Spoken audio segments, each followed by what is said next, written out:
古人云：食色，性也。在悠久的中国历史中，帝王将相们在权力游戏里翻云覆雨，演绎出许多令人瞠目结舌的风流秘闻。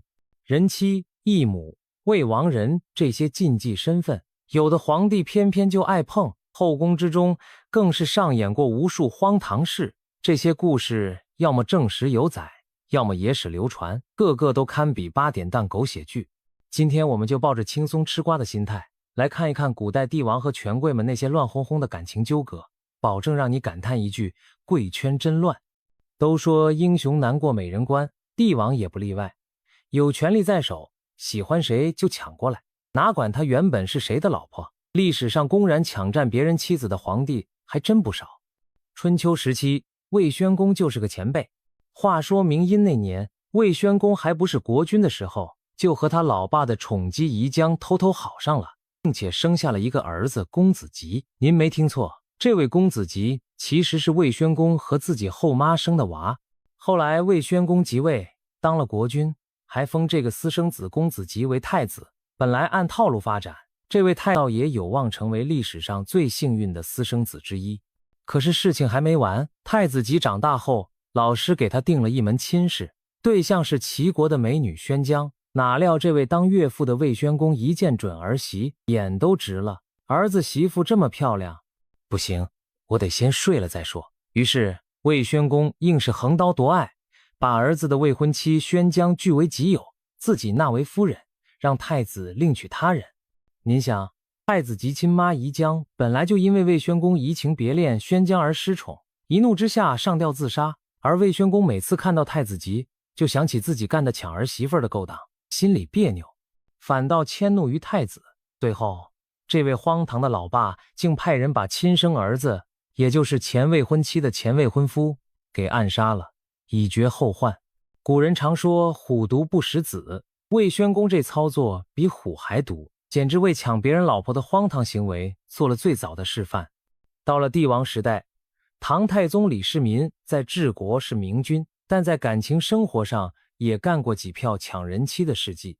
最广为人知的当属他在玄武门之变夺权后，把自己弟弟李元吉的妻子杨氏纳入后宫。李元吉是李世民在夺嫡斗争中杀死的弟弟，他的王妃杨氏是隋朝皇室之女，姿色出众。政变成功后，李世民作为胜利者，对这位弟媳念念不忘，便将杨氏收入宫中，封为妃嫔，等于直接占有了弟弟的老婆。这一幕颇有点像魏宣公那出戏的翻版，只不过魏宣公是当爹的抢儿媳，李世民是当哥的抢弟媳，都是下手毫不客气。而李世民还有别的战绩，据史料记载，他的韦贵妃原本是隋朝户部尚书李子雄之子，李民的妻子。隋末战乱，李民战死，这位美貌少妇韦氏守寡待嫁。李世民平定洛阳时，恰巧俘获了洛阳名门闺秀韦妮子，也就是韦氏的堂妹，实为王世充的儿媳。哥俩凑一起，李世民一看，哟，两位韦氏姐妹花都如此标致，那就一并纳入后宫吧。于是堂姐妹双双成了李唐天子的妃嫔。可见在老李眼里，这俩美女虽曾为他人妇，但胜在年轻貌美，管你什么出身，统统收归后宫。俗话说，有其父必有其子。李世民的儿子唐高宗李治在治理国家上比不上老爸，但在抢别人老婆这件事上绝对是青出于蓝。这位李治同学看上的竟是父亲李世民的才人武则天。武则天原本是太宗晚年选入宫的才人，按辈分李治该叫她一声武姨，或者干脆称她为义母辈分。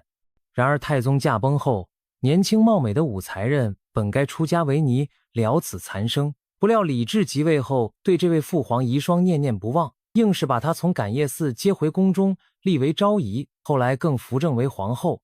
这个剧情相当劲爆，皇帝迎娶了先帝的妃子，也就是自己名义上的晚辈母亲，真应了那句话：我爸曾经拥有你，我也要拥有你。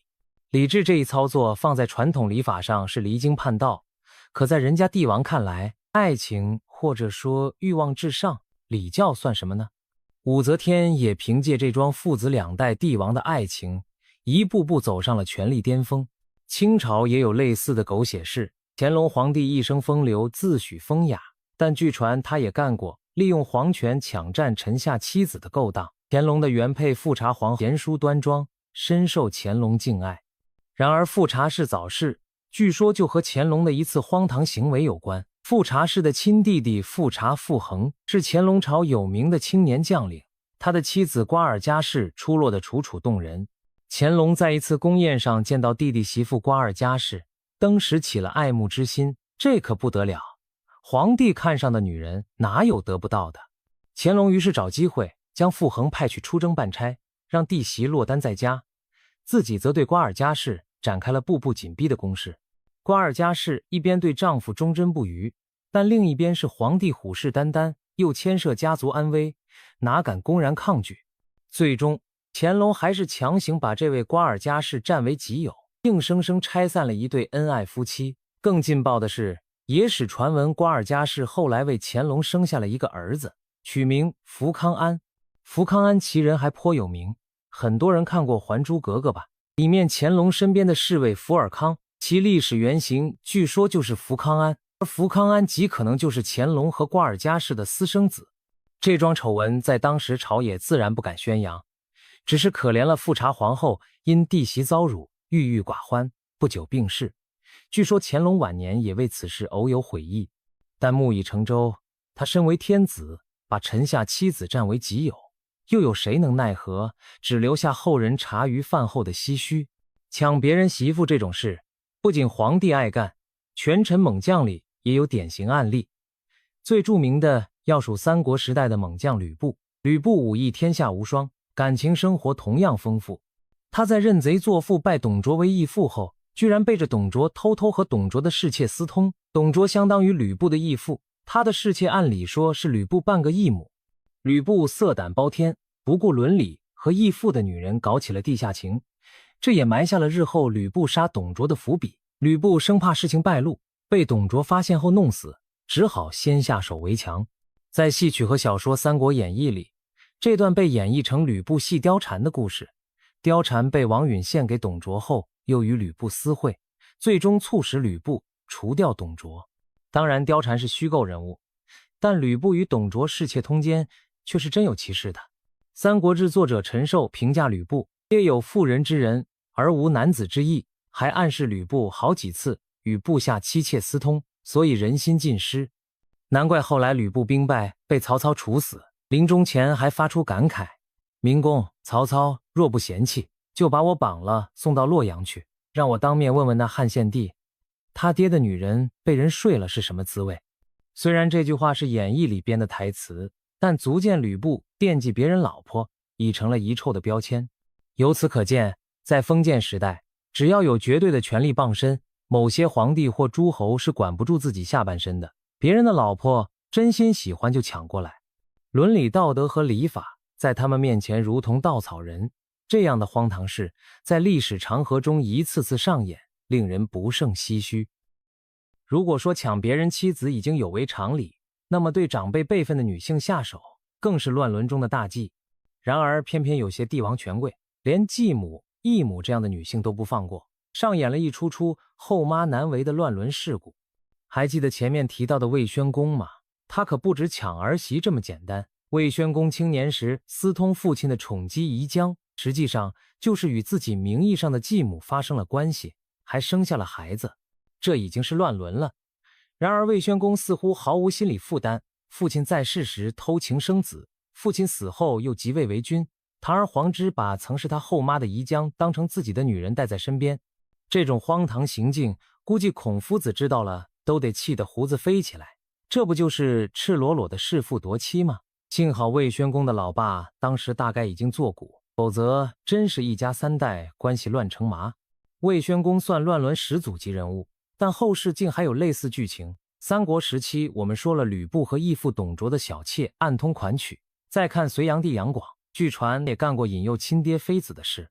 史书记载隋文帝杨坚晚年迷恋一位年轻的嫔妃陈夫人，而太子杨广为了夺嫡，对父亲装出一副道貌岸然的孝子模样。然而私下里杨广却暗中勾引这位陈夫人。有种说法更夸张，杨广竟趁文帝病重时与陈夫人私通于宫中被撞见，气得隋文帝当场一命呜呼。当然这是野史渲染的版本，但杨广偷父妃在民间广泛流传，成为隋炀帝荒淫的一大罪名。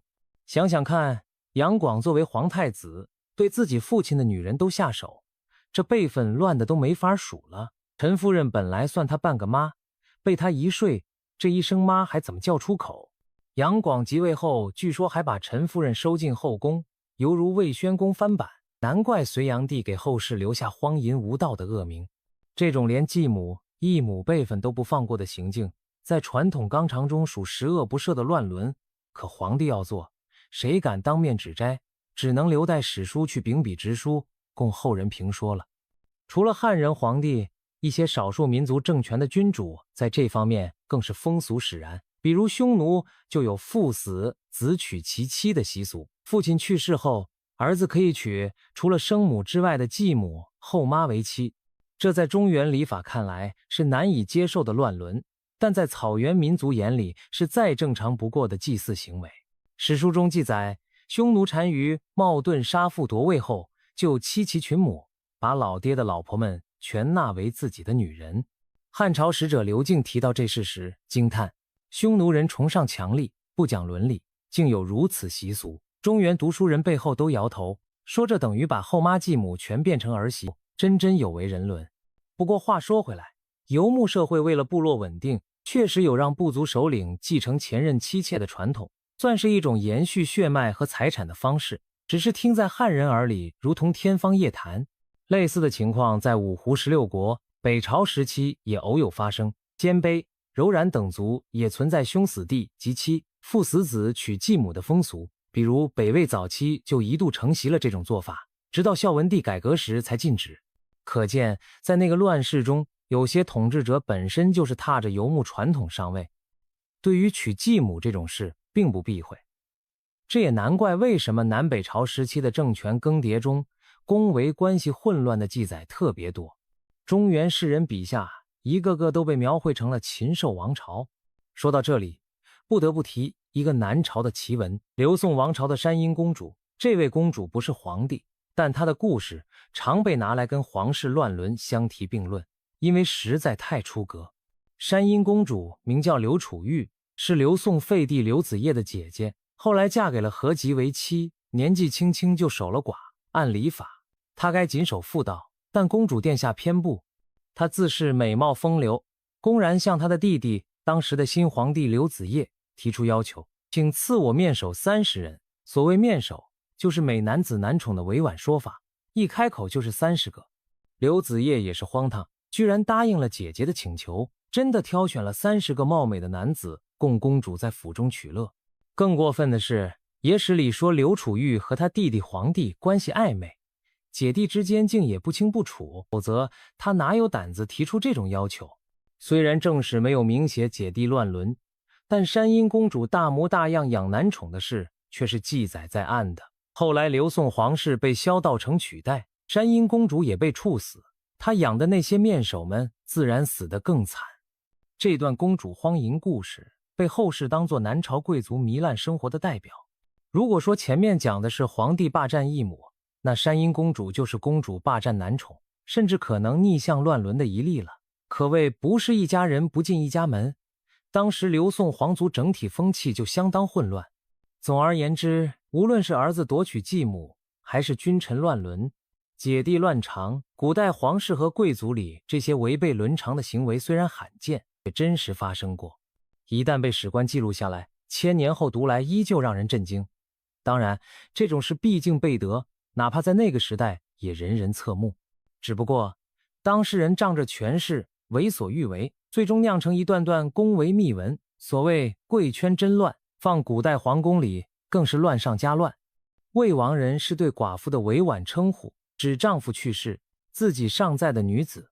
在古代，寡妇的命运往往很悲情，终于亡夫就要一辈子守寡，想改嫁又可能受辱名节。然而在帝王的情史中，寡妇往往扮演着微妙的角色，有的被强行纳入后宫，有的则利用身份周旋权谋。皇帝对寡妇这类半路出家的女人兴趣还挺大，故事也特别多。首先，帝王常把战争胜利后的对方王后、公主等视作战利品，尽管他们多数是寡妇或前朝遗孀。例如三国鼎立时，曹丕迎娶了甄宓、甄夫人。甄宓原本是袁绍之子袁熙的妻子，袁氏败亡后成了寡妇，曹丕见她美丽，就将她纳为妻，后来封为文昭皇后。一个寡妇转眼成为新朝皇后，巨大的身份转换背后是乱世中女性如浮萍的命运。甄宓的故事还不算太坏结局，至少她嫁给了爱慕自己的曹丕。而另一些寡妇就没这么幸运，直接成为征服者的玩物。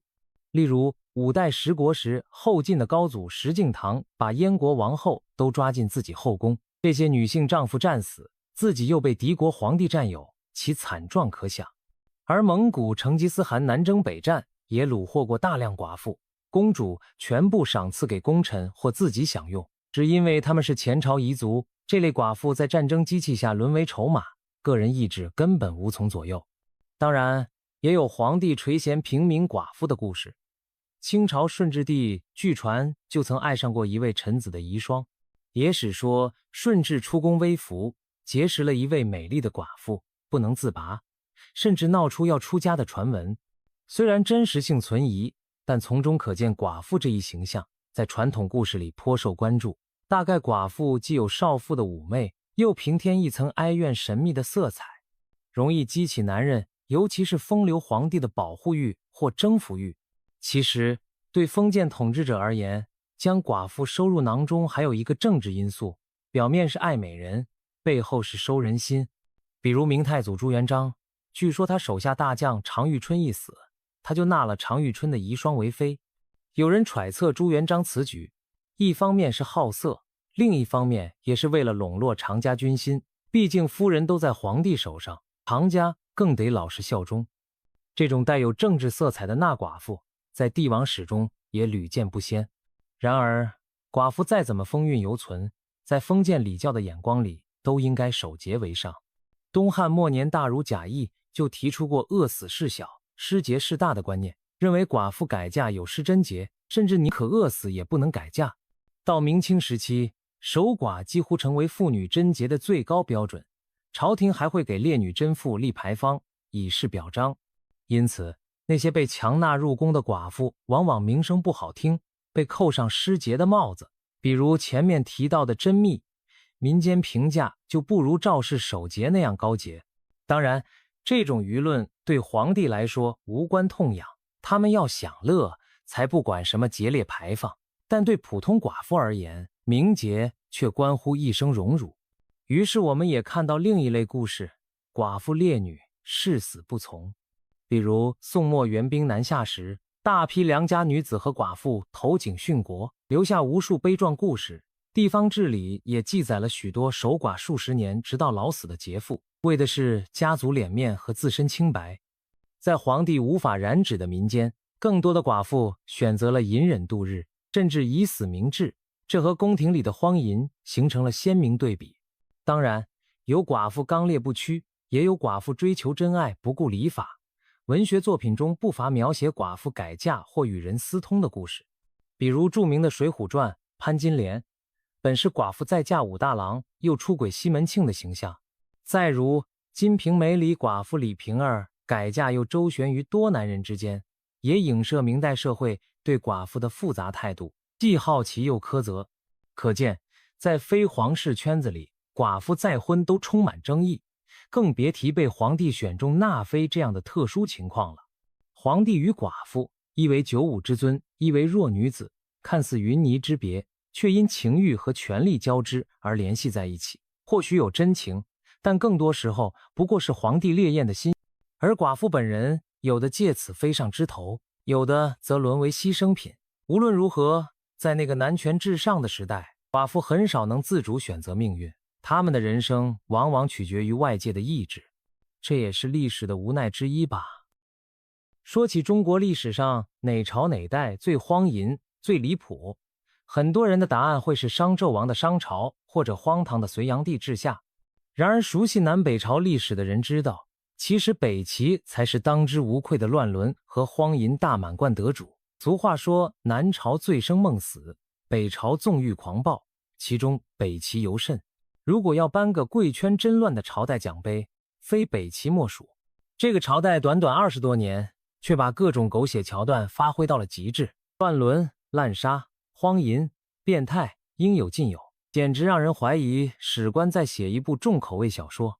北齐的皇室姓高，是由东魏权臣高阳篡位建立的。从开国皇帝文宣帝高阳起，这一家子行事风格就2个字：疯魔。高阳早年还算韬光养晦，可一坐上皇位就原形毕露，嗜酒如命，酗酒发疯成为日常。据史书记载，高阳经常酒醉后裸奔，大冬天光着身子在雪地里乱跑，夏天又赤身裸体躺在烈日下暴晒。他还强迫身边随从一起疯狂，把朝堂变成了疯人院。同时，高阳脾气残暴，酒后一点不爽就可能下令杀人。更骇人的是，他的色欲与暴虐融合，做出了许多令人不寒而栗的事。举几个高阳的丰功伟绩。有一次，他酒酣之际见到了自己父亲的年轻遗孀尔朱氏，也就是他的继母。高阳色心顿起，竟当场撕扯尔朱氏衣服想施暴。可怜尔朱氏哭喊着：“我是您父亲的人，万万不可乱伦啊！”高阳假装答应不乱来，但转头就做出惨绝人寰的事。据说他拔出佩刀，将尔朱氏当场残忍杀害，有记载说是刺向下体致死，并在暴行中获得变态的快感。这样的血腥暴行让人不敢细想。高阳连自己继母都不放过，简直丧心病狂。还有一次，高阳更离谱，他把高氏、宗室所有公主、宗女不分辈分全都召集到宫中，强令他们脱光衣服，然后命令自己宠幸的一帮男宠臣子与这些皇族女子当场集体淫乱。堂堂天子就坐在一旁，顶着醉醺醺的酒眼，看着这一场乱伦群交闹剧，发出狂笑。据说参与其中的有他的亲姐妹，甚至直辈女性和侍臣，乱得让人瞠目结舌。北齐皇族的家族可比希腊神话还要混乱无道。史书用骇人听闻来形容高阳后期的所作所为，一点不夸张。高阳对女性的变态控制不止如此，他的亲生母亲娄太后都拿他没办法。某次娄太后实在看不下去儿子如此荒唐，训斥了几句，没想到高阳勃然大怒，放出狠话：“你要是再管我闲事，我就把你送给胡人当老婆，让胡人轮着折磨你。”这一句既是不孝至极的狂言，也透露了北齐皇族耳濡目染的胡人风俗。当时一些游牧部族有收继婚如兄王弟及嫂的习惯，在高阳嘴里被他鄙视地描述成胡人兄弟几个轮流奸淫汉人妻子，他居然威胁亲妈要让他遭此侮辱。试想，一个人连生身母亲都能如此大不敬，其他妃嫔命妇在他眼里还有什么尊严可言？高阳的后宫当然也乱得离谱，他最宠爱的妃子姓薛，是他堂兄高岳的妻子。高阳见色起意，强行把弟媳薛氏纳入宫中，成为妃嫔。这薛氏也有一套媚术，极尽妖娆，哄得高阳神魂颠倒。据说高阳为了他冷落了3000佳丽，整日和薛氏姐妹厮混。对，还有姐妹，薛妃有个姐姐同样貌美，高阳干脆把姐姐也弄进宫，和薛氏姐妹一龙戏二凤。连续几日不出寝宫，薛氏姐妹仗宠向高阳讨赏，替他们出身卑微的父亲求官做。高阳酒醒之后觉得受到了愚弄，又听闻薛妃背着他和旧情郎高岳还有联系，一怒之下当着薛妃的面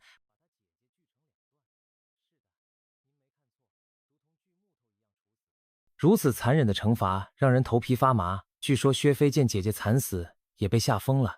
北齐宫廷再次上演血腥一幕，高阳以这种方式结束了自己的荒唐艳史，可见他在酒醉狂态中人性全无，俨然一头披着黄袍的野兽。高阳只是北齐乱象的开端，他死后，北齐的统治集团继续着贵圈真乱的戏码。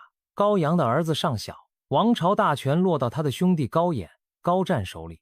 高演即位没2年病死，弟弟高湛即位。这位高湛在荒淫程度上不及兄长暴烈，但也不是什么省油的灯。最著名的是他与宠臣何氏开及自己老婆之间的三角风流。据说高湛沉迷美色，不理朝政，干脆把朝政都交给何氏开处理，何世开恃宠而骄，出入宫尽如无人之境。高湛甚至允许何世开与自己的妃嫔们谈笑往来。有传闻说，高湛的皇后胡氏在高湛生前就与何世开私通。这还不够，胡皇后后来干脆在丈夫死后，与何世开明目张胆地做起了露水夫妻。这对奸夫淫妇狼狈为奸，把持朝政，引发宫廷内斗。最终高湛的儿子高纬下令处死了何世开，软禁了生母胡太后。没多久，高纬又发现老妈胡太后转头和一个和尚搞上了。这个和尚名叫谭宪，被胡太后召进宫当男宠，还让他男扮女装混在身边。结果被高纬撞见，高纬气急败坏，把和尚乱棍打死，又把亲妈胡太后赶出宫去。您看，这北齐后3任帝王，高阳乱伦暴虐，高湛纵容妻妾淫乱，高纬幼稚无能，绿帽加顶，整个就是一出荒唐连续剧。最终北齐在高纬手上被北周灭掉，也算报应。北齐短命而亡，可他留给历史的八卦谈资却极其丰富，乱伦、淫乱、滥杀、权阉乱政等黑料极其一身。史上最淫乱朝代的帽子扣在北齐头上并不冤枉，甚至可以说，如果没有正史确凿记载，现代人都难以相信会有如此失控的皇家生活。北齐皇族的乱到让人瞠目，乱到让其他朝代的荒唐皇帝都相形见绌。因此后世常以北齐作为反面典型，来说明放纵欲望、无视伦理终将自取灭亡的道理。不过站在我们吃瓜群众角度，北齐皇室的一地鸡毛，只能说一句精彩，实在是精彩。当然，这种精彩背后是无数被践踏的人伦和生命，非常残酷。只不过历史过往，成王败寇，能流传下来也就变成茶余笑谈了。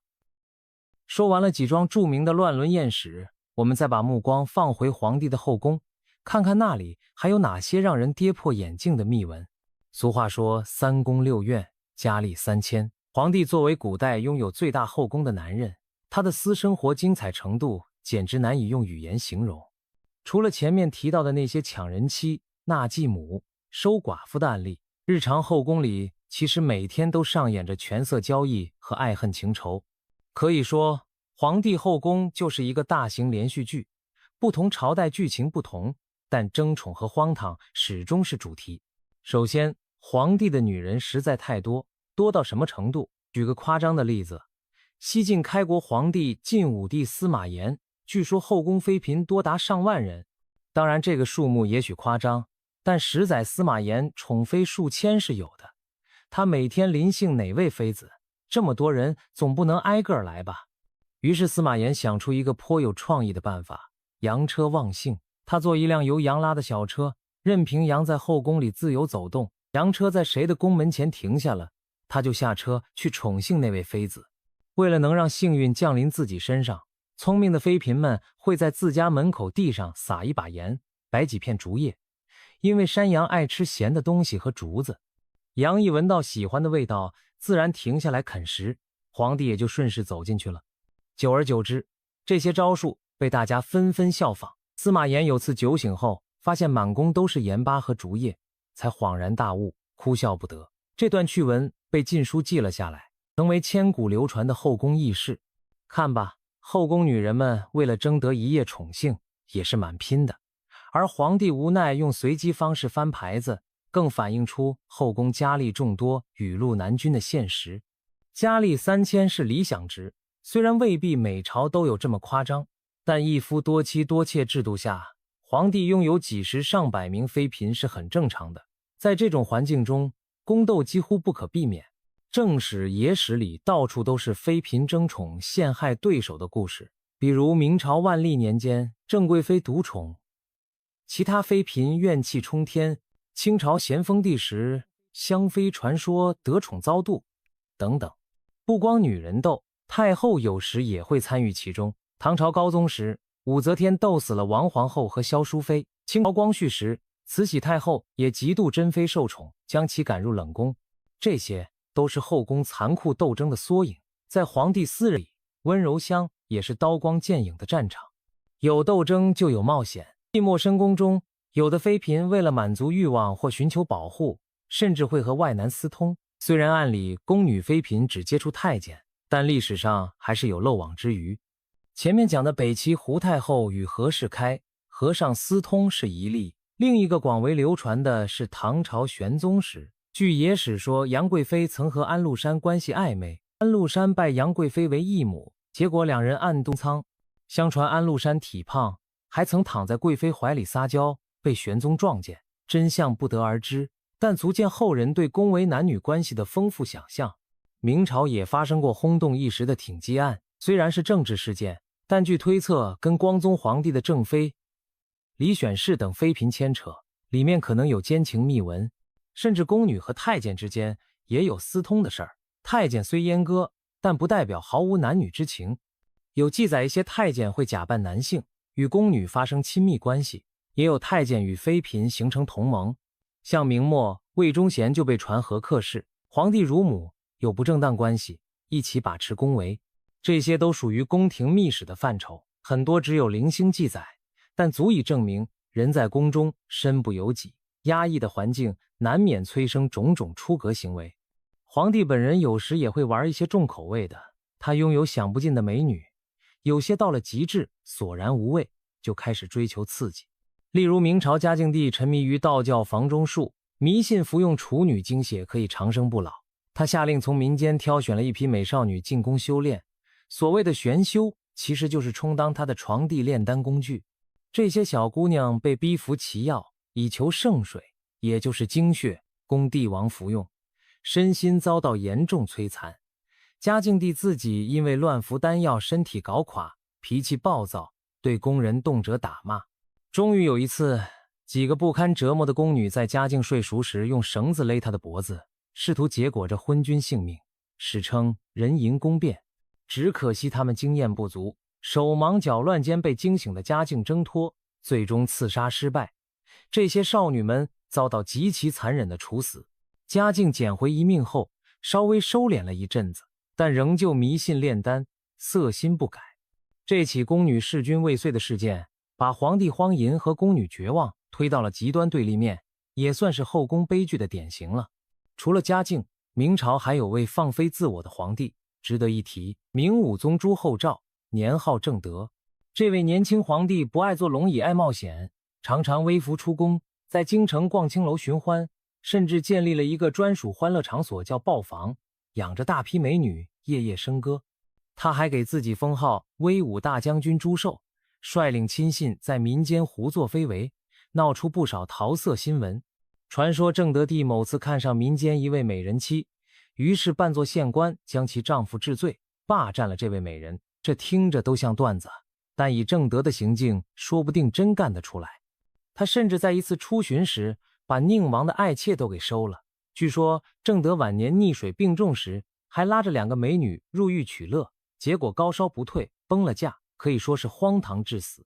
明武宗的种种事迹后来都被写进戏曲小说，成为放荡皇帝的代表形象。最后看看清朝，清廷表面上礼法森严，但帝王多情，本性也一样藏不住。顺治帝为董鄂妃出家削发的传闻自不必提，流传他痴情于一位出家尼女。康熙帝南巡时微服游江南，与美女邂逅的故事满天飞，虽然多半是野史或戏说，比如康熙微服私访记演绎的。乾隆帝更不用说，民间故事里他的风流韵事简直数不清，甚至拍成各种戏。虽然真实的乾隆未必如此浪漫，但他6下江南巡游，也留下不少风流佳话。有人说他在苏杭流连花船，留恋秦淮河畔美姬，还说他遇见民间才女纪晓岚的姐姐，两人互生情愫。清朝皇帝大多不会像明朝那些直接跑去妓院，但上有所好，下必甚焉。地方官也常以美女相送，讨好圣心。乾隆就收到过地方县上的美女，据传有一位维吾尔族的香妃进献宫中，博得乾隆一时新鲜。至于慈禧太后，虽不算皇帝，但实际掌权数十年，关于她晚年生活的桃色传言也不少，什么跟小她很多岁的侍卫私通，或与总管太监李莲英暗生情愫等等。但这些都是野史八卦，清宫档案并无实证，我们听听也就罢了。只是通过这些传闻，可以一窥那紫禁城高墙内人们的隐秘欲望。无论朝代如何号称清明，后宫始终是一个人性最复杂的地方，有真情也有假意，有顺从也有反抗，有香艳也有血泪。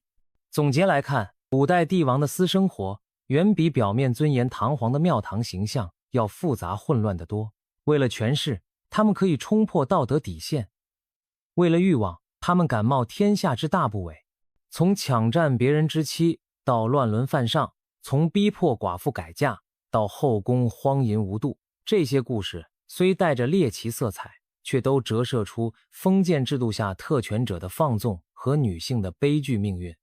我们以轻松的笔调谈论这些陈年往事，既是感慨历史的荒诞，也是在提醒制度和人性若无法受到约束，再高贵的身份也可能做出最荒唐的事。